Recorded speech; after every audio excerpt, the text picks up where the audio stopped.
What if I told you that the life you're chasing isn't hiding somewhere far away, but is quietly waiting for you in the mirror you avoid every morning?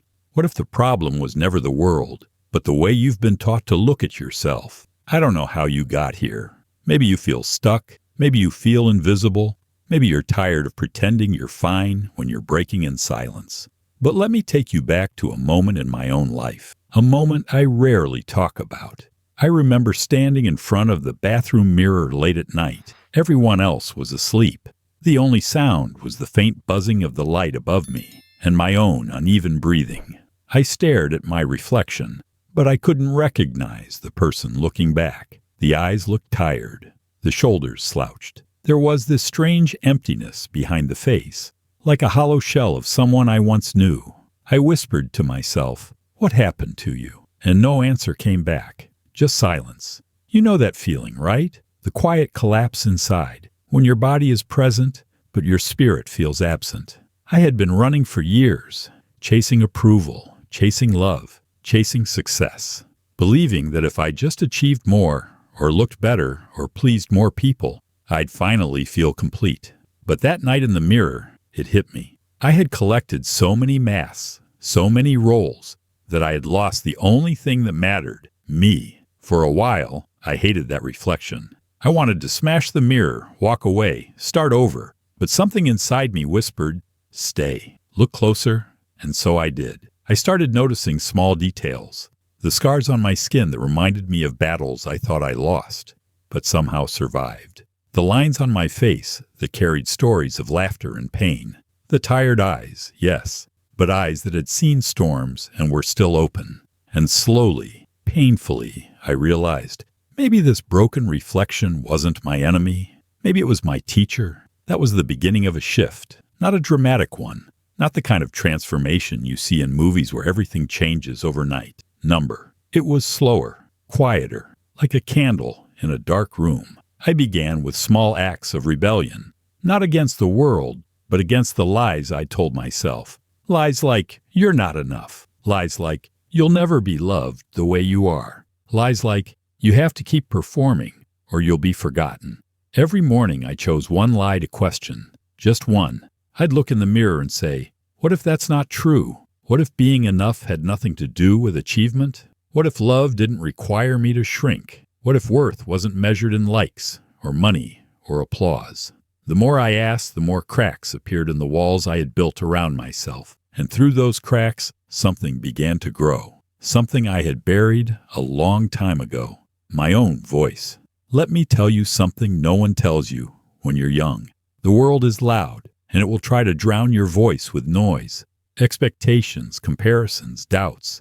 And if you're not careful, you'll mistake that noise for truth. But the truth is much quieter. It whispers. It waits.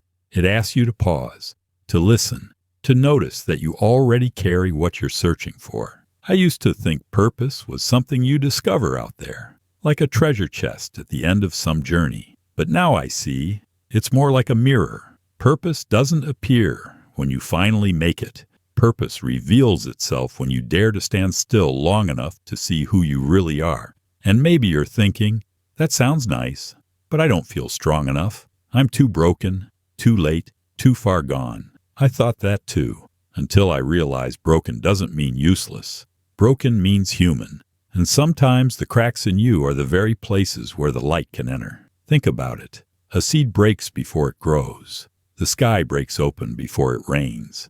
You have to break patterns before you can build new ones. So maybe your breaking isn't the end. Maybe it's the beginning. I remember one morning, months after that night in the mirror, I was walking outside. The air was sharp with cold, and the city felt half asleep. I caught my reflection in a shop window. Not glamorous, not impressive, just me. A little messy, a little tired, but alive. And for the first time in a long time, I smiled at my own reflection. Not because I suddenly became perfect, but because I stopped demanding perfection. That's the shift I want you to feel. The realization that you don't have to earn your own acceptance. You already deserve it. You don't need to wait until you're richer or fitter or more loved to treat yourself with kindness. You can start today with whatever you are, wherever you are, however you are. Let me be honest with you. there will still be days when you'll forget this. Days when the noise will feel louder than your truth. Days when old lies will sneak back in. And that's okay. Change isn't about never falling again. It's about learning to rise with more gentleness each time. I used to rise with anger at myself. Why did you mess up again? Why can't you do better? Now I rise with curiosity. What can I learn from this fall? What part of me still needs care? That small change of language, anger to curiosity, has saved me more times than I can count. And maybe you need to hear this. Stop punishing yourself for not being where you thought you'd be by now. Life doesn't follow the map you drew at 16 or 20 or even 30. And that's not failure. That's growth. Because the point was never to arrive at some perfect version of yourself. The point was to keep meeting yourself again and again in new and deeper ways. The truth is, you're not late. You're not behind. You're exactly where your lessons are. You might not believe me yet. That's okay. Belief takes time. But just for today, try looking at yourself with the eyes of someone who actually cares. Someone who wants to see you heal. Because that someone could be you. Imagine if instead of asking, "What's wrong with me?" you asked, "What's strong in me that I've been ignoring?" Imagine if every scar wasn't proof of damage, but proof of survival. Imagine if you gave yourself the same patience you give people you love. Wouldn't life feel different? You see, we've been trained to think that love, worth, peace, even joy, they're destinations, something we chase. But I've learned they're more like practices, like breathing. You don't hold your breath until the right moment comes.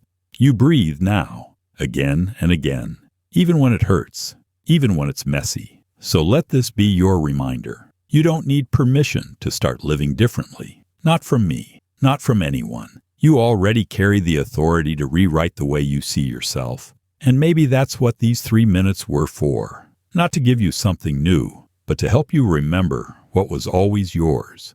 When I said, "Give me 3 minutes, I'll change how you see yourself," I didn't mean I'd hand you magic. I meant I'd hold up a mirror and remind you to look. Because the truth is, you don't need to become someone else to be worthy. You need to finally see the someone you already are. And if you can do that, if you can even take one step towards seeing yourself with kinder eyes, then maybe, just maybe, your whole life will start to feel different. Not perfect, not painless, but real. And real is enough. So tonight, when the world gets quiet and you find yourself alone with your own reflection, don't turn away so quickly. Stay. Look closer. Notice the scars, the lines, the tired eyes that still choose to open every morning. That reflection isn't your enemy. It's your story. And your story isn't over. It's only just beginning.